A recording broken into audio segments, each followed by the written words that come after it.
안녕하세요. 김도현 변호사입니다.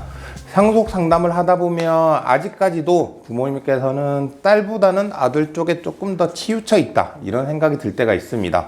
보통 부모님이 나이가 드시면 아무래도 아들보다는 딸과 더 친하게 지내시는 경우가 많습니다. 실제로 딸들이 부모님에게 연락도 자주 하고요.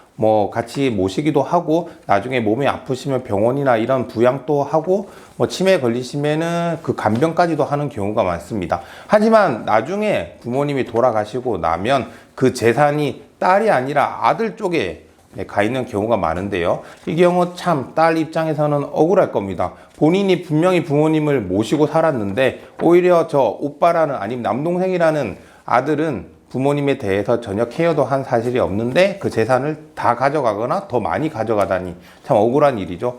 이런 경우에 상속재산 분할과 유류분을 통해서 본인의 권리를 되찾으셔야 됩니다. 어떻게 되찾느냐?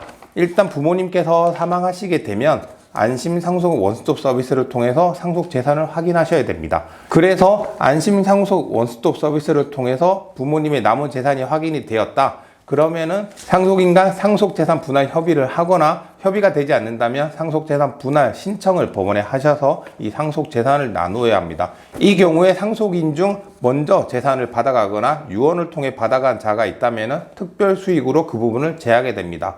그런데 안심상속 원스톱 서비스를 했는데도 재산이 남아있는 게 없다. 그런 경우가 있는데요. 이거 왜 그러냐면은 부모님이 생전에 증여한 재산은 안심상속 원스톱에서 드러나지 않기 때문입니다. 즉, 안심상속 원스톱 서비스는 그 부모님이 돌아갈 당시 부모님 명의로 된 재산만 나오기 때문에 그 이전에 돌아가시기 전에 증여한 재산은 나오지가 않는 거죠.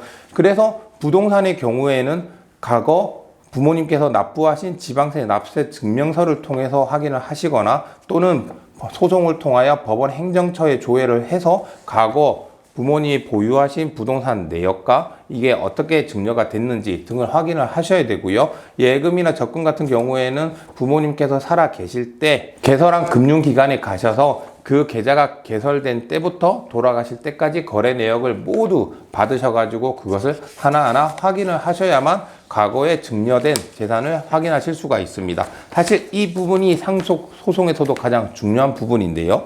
그렇게 상속 재산을 확인한 후에 부모님 명의로 재산이 남아있다면 말씀드린 대로 상속재산 분할을 하면 됩니다.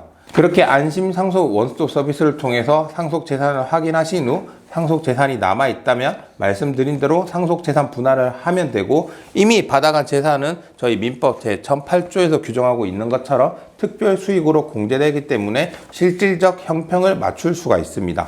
그런데 남아있는 재산이 없다. 이 경우에는 결국 유류분 반환 청구로 가야 되는데요. 유류분은 피상속인, 즉 부모님께서 생전에 상속인 중 일부나 아니면 제3자에게 재산의 전부 또는 상당한 부분을 증여나 유증을 함으로써 그 다른 상속인이 본인의 최소한의 상속분이라고 하는 유류분조차 받지 못하는 경우에 청구할 수 있는 권리인데요. 이러한 유류분은 상속인들의 생존권을 보장하고 상속재산 형성에 대한 기여를 보장해주기 위해서 인정되는 권리입니다. 쉽게 말해 과거에는 더 심했습니다. 이 남아선호 사상이 심했고 이 가산이라는 이 개념이 있었기 때문에 이러한 가족의 재산을 이제 장남에게만 줘버리면 다른 상속인들이 생활을 하기 힘든 경우가 있었습니다. 이러한 것들을 막기 위해서 유류분을 인정해 줬는데요. 다만 피상속인, 즉 부모님의 재산 처분의 자유도 있기 때문에 이 법정 상속분을 전부 인정해 주는 건 아니고요.